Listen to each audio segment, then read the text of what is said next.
시청자 여러분 안녕하십니까? JTB 아침 뉴스 시작합니다. 전북은 어젯밤 군산 선유도에 23, 정읍 10, 전주 2mm의 비가 내렸습니다. 이번 비는 오늘 오전까지 5에서 10mm가량 더 내리겠습니다. 비는 오전에 모두 그치겠지만 오후 한때 약한 빗방울이 떨어지는 곳이 있겠습니다. 낮 최고 기온은 전주 25도 등 22도에서 25도로 어제보다 2, 3도가량 낮겠습니다. 미세먼지 농도는 보통 수준이 예상됩니다. 내일은 대체로 맑은 가운데 대부분 지역의 낮 최고 기온이 25도까지 오르겠습니다. 전주기상지청은 당분간 맑은 날이 많겠고 낮 최고 기온이 25도를 웃도는 초여름 날씨가 이어질 것으로 내다봤습니다. 어제 전주 월드컵 경기장에서 열린 피파 20세 이하 월드컵 2차전에서 대표팀이 아르헨티나를 2대1로 꺾고 대회 첫 16강을 확정지었습니다. 대표팀은 전주에서만 2연승을 거뒀는데요. 조 1위로 16강에 오르면 다시 전주에서 16강전이 치러집니다. 어젯밤 전주가 축구 열기로 들썩였습니다. 나금동 기자입니다. 전주 오거리 문화광장을 가득 메운 축구 팬들이 한 목소리로 대한민국을 외칩니다.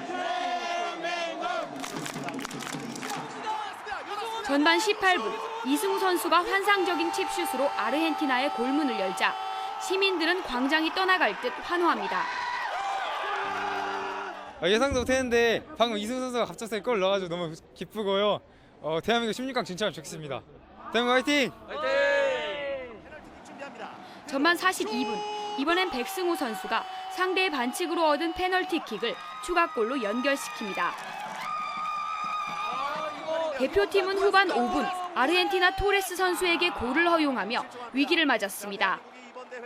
하지만 마지막까지 투혼을 발휘해 2대1 한 점 차의 짜릿한 승리를 맛봤습니다. 기니전에 이은 2연승으로 대회 첫 16강행을 확정했습니다. 오늘 경기 열심히 뛰어주셔서 너무 감사하고 대한민국의 미래를 밝혀주셔서 감사합니다. 태극전사 화이팅! 모레 잉글랜드전까지 승리할 경우 조 1위로 16강전에 오르게 됩니다. 축구 팬들은 벌써 2002년 월드컵 4강 신화를 떠올리고 있습니다. 자, 먼저 대한민국의 16강을 축하하고요. 16강을 뛰어넘어서 8강, 준결승, 결승, 우승까지 반드시 갑시다. 화이팅! 한국이 A조 1위로 16강에 진출하면 오는 31일 전주에서 16강전이 치러집니다. 기분 좋은 승리의 땅 전주가 젊은 태극전사들의 16강전을 기다리고 있습니다. JTB 뉴스 나금동입니다. 문재인 정부가 사회적 불평등 해소를 위해 가장 역점을 두고 있는 것이 공공기관의 비정규직 문제인데요. 전북의 공공기관 중에는 전북교육청이 가장 많은 비정규직을 고용하고 있습니다. 하지만 전북교육청은 비정규직 문제 해결에는 소극적이어서 정책 방향의 전환이 필요해 보입니다. 조창현 기자입니다. 학교 급식실에서 일하는 조리 종사원의 대부분은 무기계약직 직원입니다. 하지만 신분만 보장될 뿐 처우는 과거 계약직일 때와 비슷합니다. 방학 기간에는 임금을 받지 못하고 월급도 시급으로 계산하고 있습니다. 이렇듯 무늬만 정규직인 무기계약직과 기간제를 포함해 학교 비정규직 인원은 5,700여 명, 영양사와 조리종사원, 교무실무사, 각종 상담사 등 무려 48개 직종에 분포돼 있습니다. 상당수가 교원 업무를 줄인다는 명목으로 늘어난 인원입니다. 급식 늘어나는 거 하고 또 이제 교원 업무 경험한다고 해서 여러 직종들이 생겨났죠. 교무실무사랄지 복지사랄지 선생님들이 다 못하니까 그 업무들을 줄여나간다고. 새 정부는 사회적 불평등 해소를 위해 비정규직 문제 해결을 역점 사업으로 추진하고 있습니다. 하지만 비정규직 문제를 대하는 전북교육청의 입장은 소극적이고 경직돼 있습니다. 지방노동위원회에서 부당해고 판정을 받은 학습 상담사를 복직시키지 않고 있으며 비정규직 처우 개선에도 예산 핑계를 대며 적극적으로 나서지 않고 있습니다. 그냥 부르는 이름만 비정규직에서 정규직이다 하는 것이 아니라 실제 그에 맞게 임금이나 처우 개선도 이루어져야 하는 것이 전라북도 교육청의 향후 좀 챙겨야 될 부분이 아닌가. 도내 공공기관 가운데 비정규직 인원이 가장 많은 전북교육청. 배려와 평등이라는 교육의 기본 가치를 실현하기 위해서라도 학교 현장 내 비정규직 문제 해결을 위한 정책 전환이 시급하다는 지적입니다. JTB 뉴스 조창입니다. 전주시 근로자복지관의 목욕탕이 공과금 체납으로 갑자기 문을 닫아 이용 회원들이 피해를 보고 있습니다. 수탁단체는 과거 무단 재위탁으로 물의를 빚기도 했는데 13년째 계속 관리를 맡겨온 전주시의 행정에 비판이 일고 있습니다. 권대성 기자입니다. 전주시가 지난 2005년 51억 원을 들여 만든 근로자 종합복지관입니다. 완공과 함께 한 단체의 운영을 맡겼습니다. 수탁단체는 수익사업으로 목욕탕과 헬스장을 운영하고 있는데 한 달 전 갑자기 목욕탕 운영을 중단했습니다. 수도요금 등을 제때 못 내 단수가 됐기 때문으로 이용요금을 미리 낸 회원만 600명이 넘습니다. 갑자기 닫은 거죠. 전기, 수도 때문에 그런 것 같아요. 그 환불은 받으셨어요? 아니요. 해당 단체는 지난 2012년에는 시설을 무단 재위탁하고 억대의 보증금을 단체 고위 간부가 개인적으로 이용해 물의를 빚었습니다. 하지만 전주시는 해당 단체에 계속 운영을 맡겨왔고 올해 다시 3년간 수탁단체로 선정해 논란이 일고 있습니다. 지난 12년 동안 어떠한 경쟁도 없이 독점적으로 위탁 운영하면서 많은 문제점을 일으켰습니다. 그럼에도 책임지지 않고 전시 또한 봐주기로 일관하고 있습니다. 전주시는 정상화가 가능한지 따져보겠다고 밝혔습니다.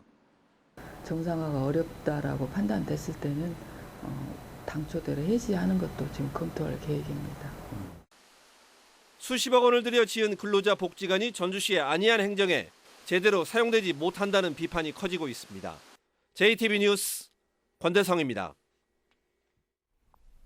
새만금의 수질을 개선하기 위해 왕궁축산단지 개선 사업에 지금까지 1,400억 원이 투입됐는데요. 근본적인 해결책인 가축 사육두수 감축이 제대로 이뤄지지 않아 헛돈만 쓰는 건 아닌지 우려됩니다. 정원익 기자입니다.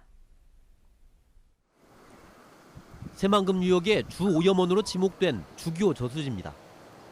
인근 축산단지에서 나온 분뇨가 수십 년 동안 쌓이면서 바닥까지 시커멓게 썩었습니다. 30년 만에 이 저수지가 생태 습지로 탈바꿈했습니다. 저수지의 물길이 이어지는 익산천 2.8km 구간도 자연형 하천으로 거듭났습니다. 악취를 확실하게 제거를 했고 또 새만금 사업에 영향을 미치는 수질까지 개선을 하게 됨으로써 앞으로 이 지역은 새로운 희망의 땅이 되었다. 정부와 전라북도, 익산시는 새만금 수질을 개선하기 위해 이 같은 왕궁 환경 개선 사업에 1,400억 원을 쏟아부었습니다. 하지만 환경 개선의 핵심인 가축 사육두수 감축은 제대로 이루어지지 않고 있습니다. 지난 2011년 11만 4천 마리던 돼지는 올해 7만 3천 마리로 겨우 4만 마리가 줄어드는 데 그쳤습니다. 제대로 시설이 갖춰지지 않은 왕궁 축산단지에서 나오는 오폐수가 지속적으로 수질을 오염시킬 수밖에 없습니다. 지금까지 쏟아부은 1,400억 원이 헛돈이 될 우려가 큽니다. 다 매입을 해달라 요구는 하고 있거든요. 저희가 한 10,000두 정도는 줄을 걸로 지금 예상을 하고 있는데 어떻게 될지 모르겠습니다. 그것도. 왕궁 축산단지의 완벽한 환경 개선을 위해 새 정부가 큰 관심을 갖도록 전라북도와 익산시 정치권의 노력이 절실해 보입니다. JTB 뉴스 정원익입니다. 전주천에서 물장난을 치며 노는 수달 가족 3마리가 카메라에 잡혔습니다. 전에도 간간히 시민들의 눈에 띄었지만 이번처럼 한꺼번에 3마리나 모습을 드러낸 건 처음 있는 일입니다. 주혜인 기자가 보도합니다. 천연기념물 330호인 수달 2마리가 뒤엉켜 쉴 새 없이 장난을 칩니다. 힘차게 수면 위로 뛰어오르고 잠수를 했다가도 금세 모습을 드러냅니다. 구경꾼들이 지척에 몰려왔어도 아랑곳하지 않습니다. 한 마리는 천천히 헤엄치며 곁을 지킵니다. 저녁 7시 무렵 운동을 하러 나왔던 박병준 씨는 수달 가족의 천진한 모습에 빠져 휴대폰 카메라에 담았습니다. 이쪽 돌다리 가운데 부분에서 사람을 의식하지 않고 너무나 천진난만하게 노는 모습이 마치 이게 동물원에 왔나 이런 느낌을 받았습니다. 그동안 전주천에서 수달이 한 마리씩 눈에 띈 건 가끔 있었지만 한꺼번에 3마리나 발견된 건 처음입니다. 장난을 치며 노는 2마리는 아기 수달, 옆을 지키는 건 어미 수달로 보입니다. 지난 2월 정도에 짝짓기에서 태어난 새끼 수달처럼 보이고요. 새끼 수달 같은 경우는 그렇게 사람을 두려워하지 않고 굉장히 재미난 행동을 가지고 이런저런 훈련이기도 하고요. 또 적응해 나가는 과정이기도 하고. 전주환경운동연합은 최근 전주천에서 조사를 벌인 결과 남천교에서 섭다리까지 6km 구간 9개 지점에서 수달 흔적을 발견했다고 밝혔습니다. 도시마천의 생태가 좋아지면서 개체수도 느는 것으로 보고 있습니다. 멸종위기종인 수달이 도시마천에서 사람들과 함께 살아가며 자연과 인간의 공존을 보여주고 있습니다. JTB 뉴스 주혜인입니다. 익산에 국내 최대 규모의 연료전지 공장이 준공됐습니다. 순창군이 전 군민을 대상으로 자전거 사고 단체 보험을 가입했습니다. 김철 기자입니다. 주식회사 두산이 익산 제2일반산업단지에 모두 400억 원을 들여 국내 최대 규모의 연료전지 공장을 준공했습니다. 연료전지는 수소와 산소의 전기화학적 반응을 통해 전기와 열을 생산하는 발전기로 연간 가동률이 높고 설치 면적이 작아 친환경적인 발전 설비로 평가받습니다. 익산시는 공장 준공으로 모두 110명이 새 일자리를 얻었다고 밝혔습니다. 진안군이 고려 초 청자 가마터로 추정되는 도통리 중평 청자 가마터의 국가문화재 지정을 추진하고 있습니다. 진안 청자 가마터는 벽돌 가마에서 진흙 가마로 이행하는 청자 가마의 변화를 보여주는 데다 당시 가마의 구조가 뚜렷해 중요한 유적으로 평가받고 있습니다.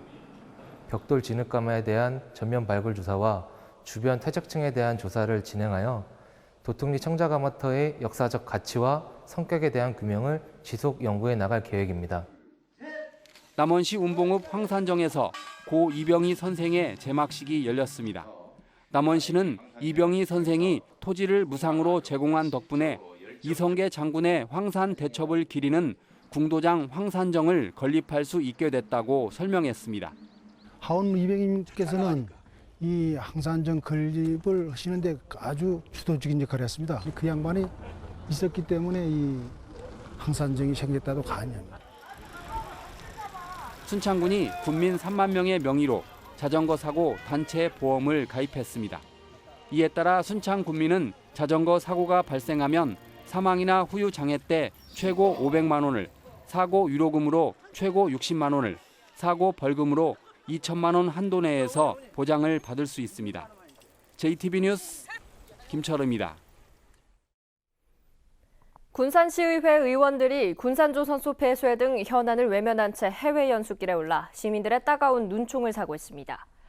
군산시의회 건설경제위원회와 행정복지위원회 소속 의원 등 21명은 어제 근대문화 탐방과 관광 콘텐츠 발굴 등을 위해 4박 5일 일정으로 일본과 괌으로 해외 연수길에 올랐습니다.